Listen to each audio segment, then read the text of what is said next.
बिस्मिल्लाहिर्रहमानिर्रहीम। Dear student, अस्सलाम वालेकुम। देखो बाबा, हमने लेक्चर 4 को डिस्कस किया। अभी हम लेक्चर 5 के बारे में डिस्कस करेंगे। लेक्चर 5 क्या है? ट्रांसपोर्टेशन इन मेन। लेक्चर 5 जो फर्स्ट ईयर जुलाई के चैप्टर नंबर 14 ट्रांसपोर्टेशन से है।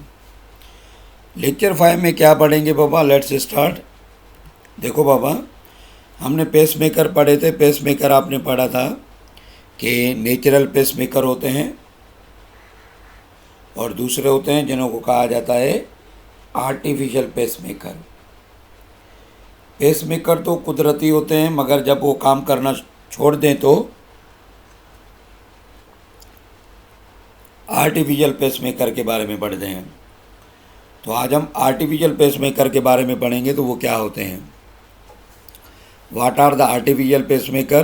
कहेंगे device that supplies electrical impulse to the heart to maintain the heartbeat at regular rate.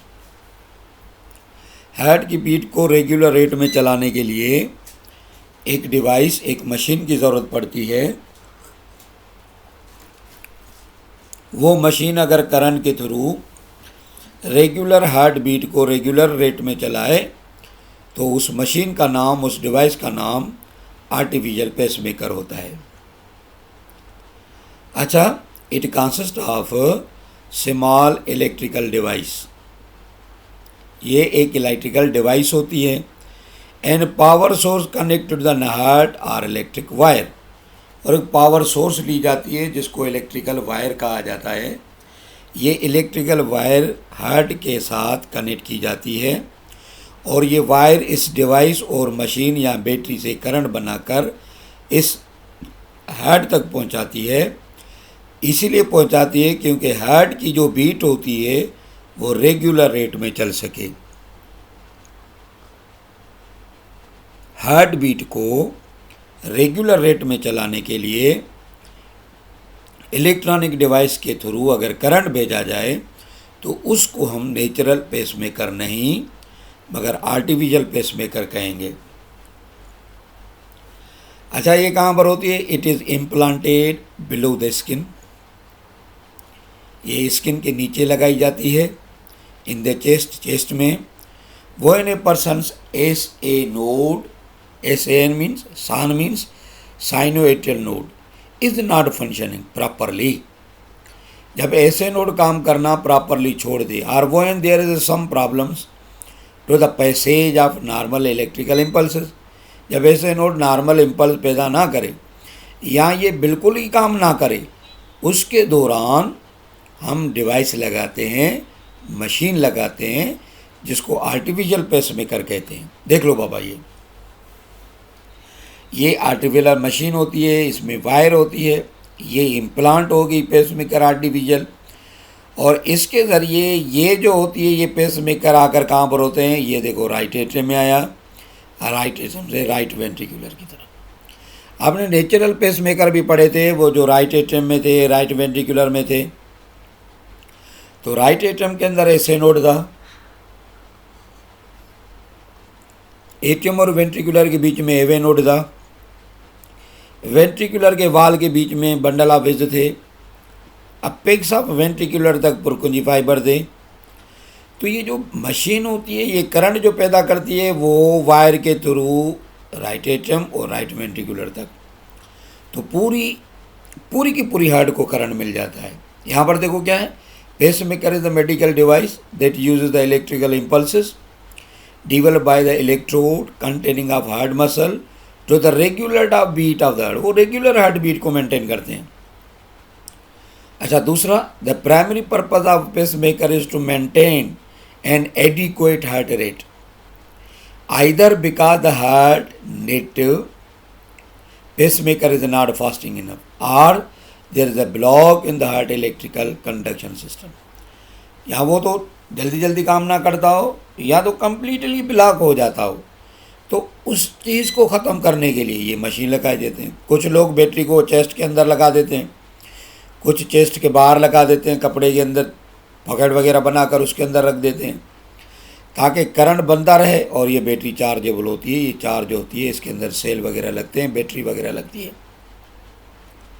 इससे करंट जाता है हेड की तरफ और नॉर्मली हार्ट बीट करना शुरू कर देती है। इसको पेसमेकर कहते हैं। अच्छा, डिसऑर्डर हम पढ़ते हैं हार्ट का, जिसको बिल्यू बेबी कहते हैं, साइनोसिस कहते हैं।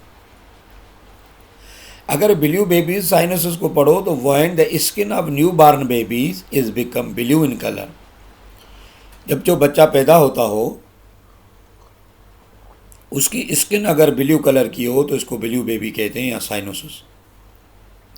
क्योंकि साइनो की माना ब्लू है, सिस की माना प्रोसेस है, ऐसा प्रोसेस जिसमें बेबी की skin lower lip tip of the toes blue हो जाए तो हम इसको ब्लू बेबी कहते हैं। It is called blue babies or cyanosis in medical terminology, while the blue baby is layman's knowledge. Illiterate person जो होते हैं वो ब्लू बेबी कहते हैं, मेडिकल लोग जो होते हैं वो साइनोसिस कहते हैं। मगर ये बच्चों की बीमारी होती है जब हार्ट के अंदर प्रॉब्लम आ जाए। अच्छा, साइनोसिस में होता क्या है? Cyanosis occurs due to the mixing of blood between the two atrial ventricles, यानी ये फॉल्ट है सेप्टम का। किसका सेप्टम? सेप्टम का फॉल्ट होता है। किसका? हम कहते हैं इसको ASD। ये जो प्रॉब्लम होगा वो किसका होगा बाबा? आपको होगी कि ये जो प्रॉब्लम होता है ये होता है ASD का, या ये प्रॉब्लम जो हम कहेंगे कि इसको हम कहते हैं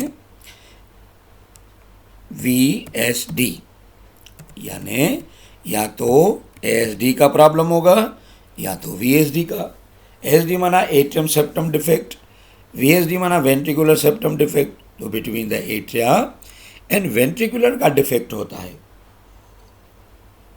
उसके सेप्टम के अंदर जो होती है वो दरार आ जाती है। तो क्या होता है? The main reason of mixing impure and pure blood is defected in the atria septum और वेंट्रिकुलर सेप्टम। इससे दोनों चेम्बर का ब्लड आपस में मिल जाता है। राइट एट्रियम में आपने पढ़ा था डीऑक्सीजनेटेड होता है, लेफ्ट एट्रियम में आपने पढ़ा ऑक्सीजनेटेड होता है, मगर ये दोनों सेपरेट होते हैं सेप्टम के ज़रिए।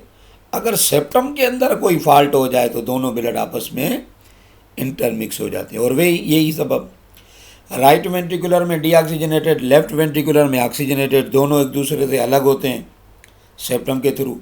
अगर सेप्टम में सुराख हो जाए, पोर बन जाए, तो इस पोर के बनने से दोनों ब्लड आपस में मिक्स होते हैं। यानी साइनोसिस का मकसद है कि mixing of pure and impure, mixing of oxygenated deoxygenated blood is called blue baby. तो ये ब्लू बेबी कहलाता है। अच्छा, when oxygenated blood and deoxygenated blood are mixed, there is an excessive concentration of reduced hemoglobin in blood। तो haemoglobin red नहीं नजर आएगी तो ब्लड कभी भी रेड नजर नहीं आएगा। अगर हेमोग्लोबिन कम होगी तो ब्लड का colour it shows blue in skin colour. Skin में कलर जो स्किन का होता है वो ब्लू कलर हो जाता है, इसलिए इसको कहेंगे blue baby. The main cause of cyanosis is cyanotic heart disease. ये साइनोटिक हार्ट डिजीज होती है, यानी सेप्टम का फॉल्ट होता है। और साइनोटिक हार्ट डिजीज में क्या क्या होती हैं देखो बाबा। The placenta provide the means by which the foetus obtain oxygen.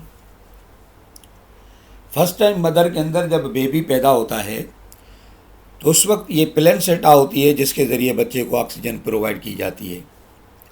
Simple word में ये मैं यूँ कहूँ, सिंपल वर्ड में हम यूँ कहें कि प्लेसेंटा के ज़रिए ऑक्सीजन बच्चे को मिलती है और बच्चा ऑक्सीजन हमेशा मदर के प्लेसेंटा से रिसीव करता है।